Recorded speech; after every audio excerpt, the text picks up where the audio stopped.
Well, this is one of those videos where even though I'm nervous and don't really think I have my thoughts together, I have to hit record and just start talking.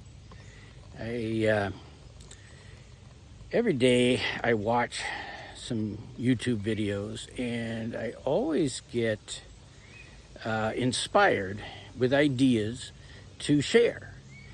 But then it comes time to do it and I get nervous. So here I am, a little bit nervous, not too bad.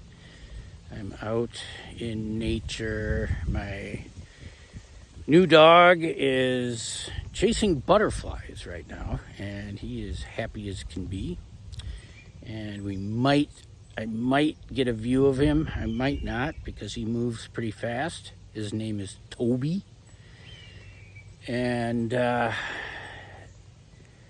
well, okay, so today I have been watching videos that are of a more esoteric nature, more quote unquote woo woo, and I love that.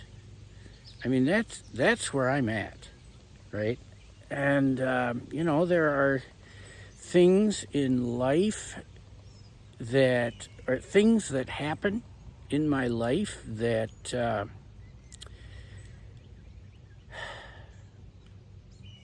I could believe are divinely orchestrated, knowledge that comes from spiritual beings, my spirit guides.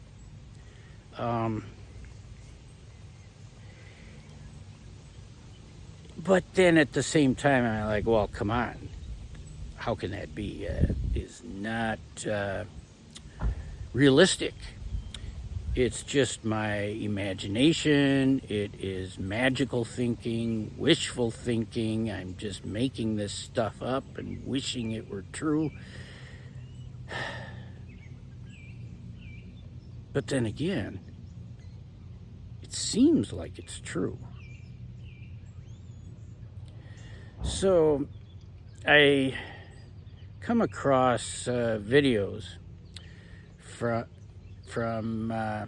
people that describe themselves as starseeds.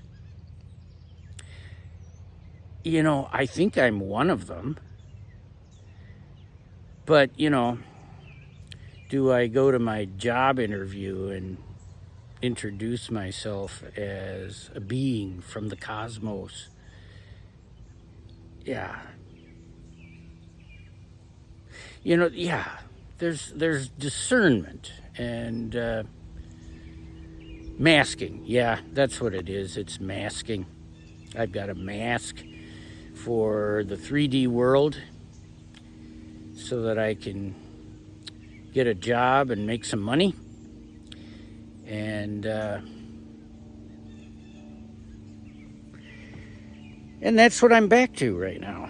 I mean, I could either dip into my retirement money and go a little longer, but I'm not old enough for that, right? I would take a great penalty financially to do that. Or I can get a job, which I have done, and it's a good job. I will be taking care of those that in the medical profession kind of end up getting the shaft, elderly people with dementia. That's what I'm going to be doing. And the organization that I'm joining really does seem to be dedicated to that in an ethical way.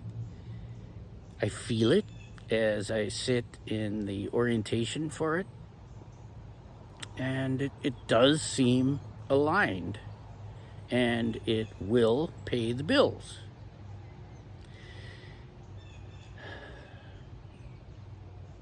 And now that I have that sense of 3D safety again, I actually feel freer to experience my spiritual journey. You know, I know the money will be coming in, and, you know, it's a part-time job, only takes up 3 days a week, but it pays like a full-time job. That seems like something that I have manifested.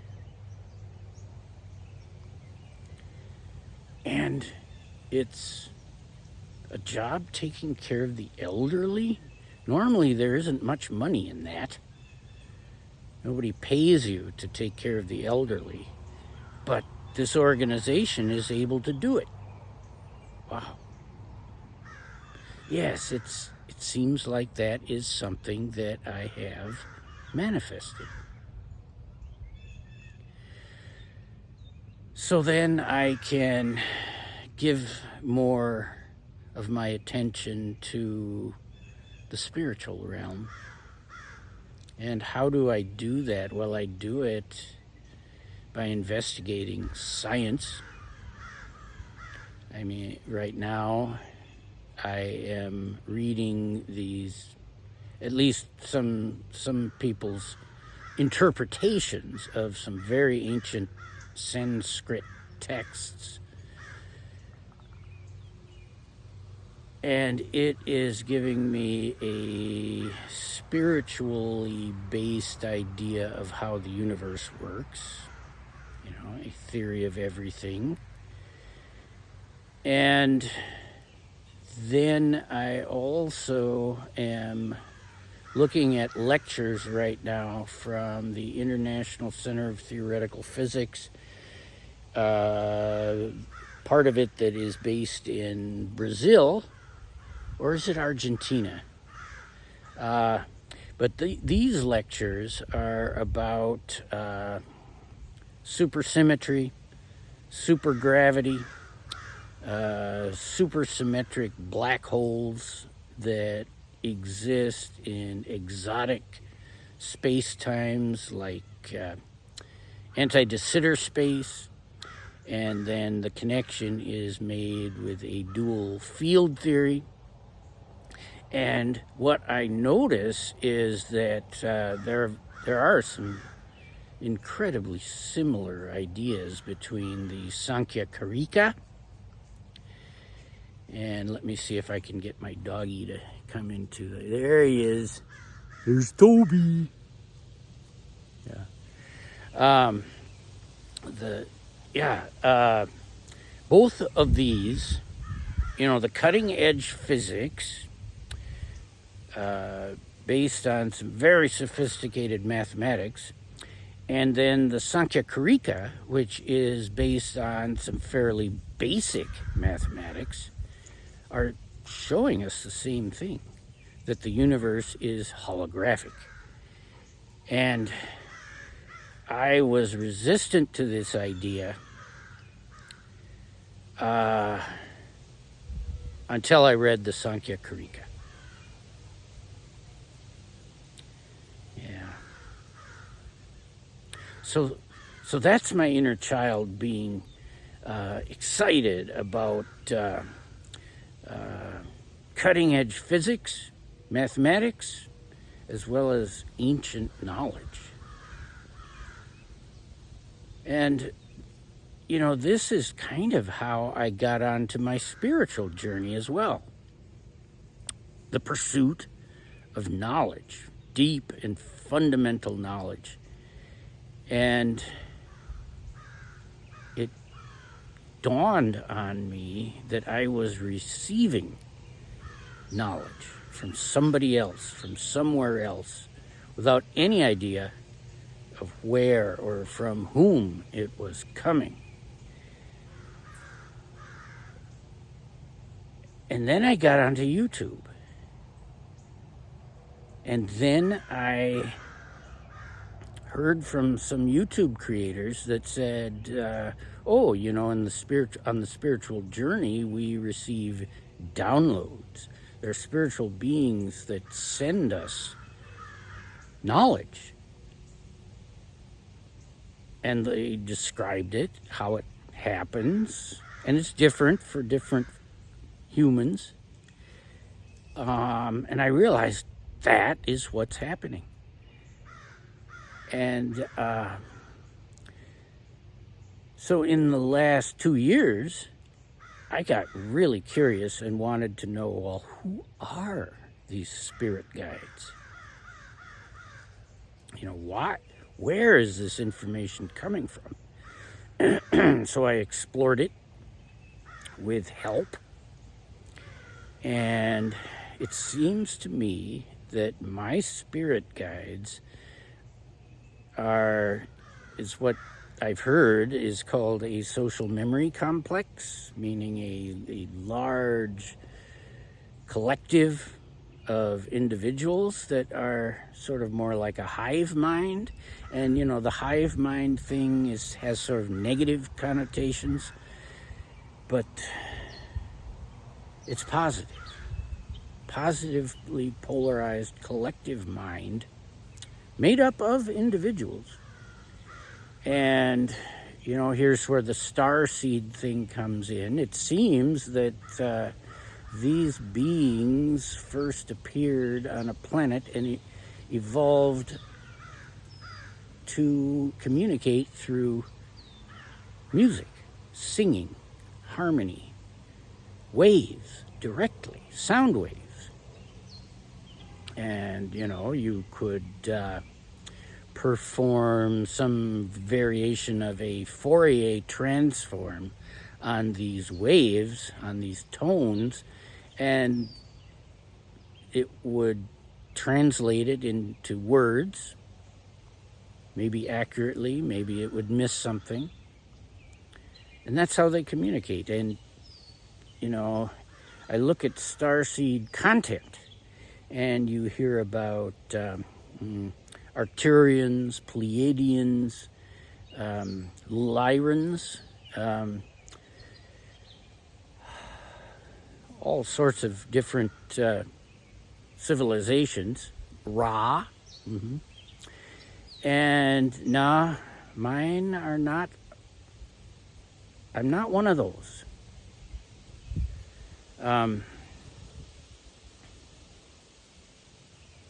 The name that my spirit guides have is a musical melody rather than a name that you speak in words. And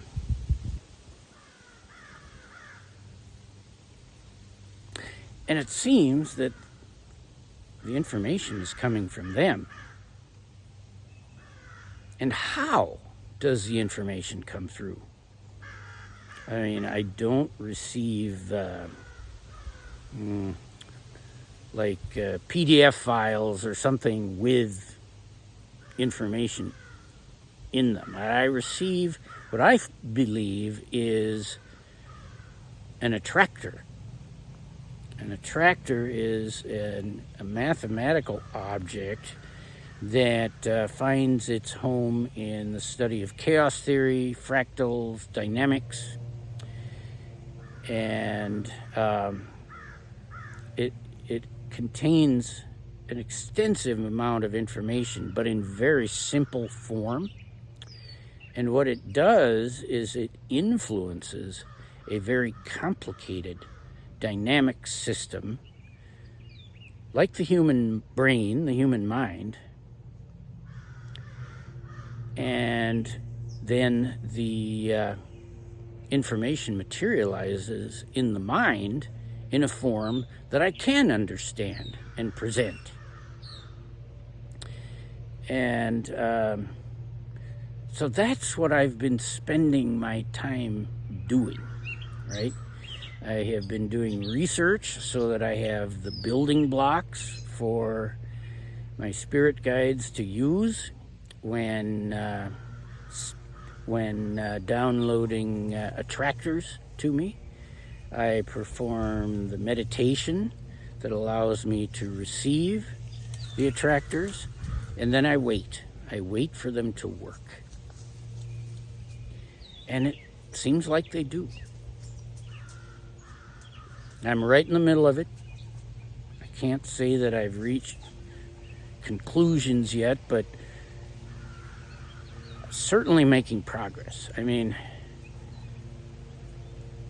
these lectures on supersymmetric black holes in n-dimensional anti-de Sitter space,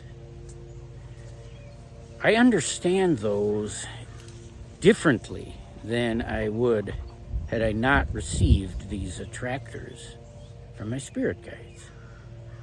And, it's materializing, and, an attractor, like a lot of them create fractal objects, and a fractal object materializes through iterations, and early on, as it begins, it looks like a chaotic thing, but as time, sequential, linear time moves on, the pattern emerges.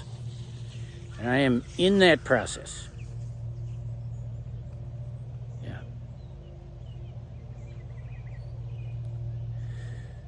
So, and yet, when I went down to orientation for my medical job, I didn't say anything about these quote-unquote woo-woo things here that I am talking about in this video. And do I believe these things? Yes. Yes. But I'm still masked. I'm not going to go out there into the 3D world and talk about this stuff just yet.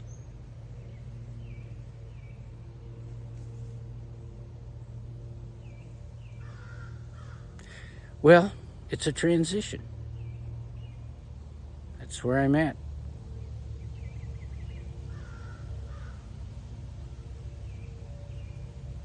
Yeah.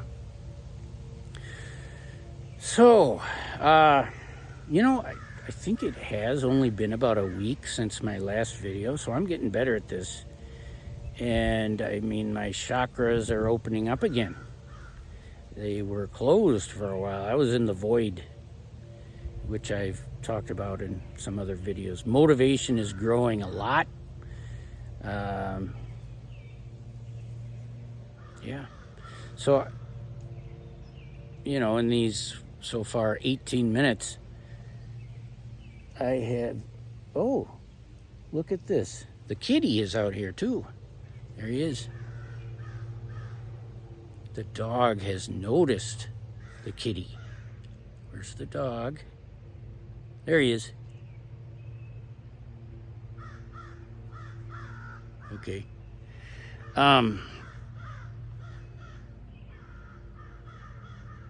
So more to come, and I'm starting to feel the call again to set up some discussion groups, tea times. Haven't done that in a while. I haven't done that since I went to Bolivia and came back from there and found myself in the void. Yeah, I think it's time for us to get together and have some tea time discussions again. Within the next week or two, we'll get this going. Yeah. I'll post an announcement on here.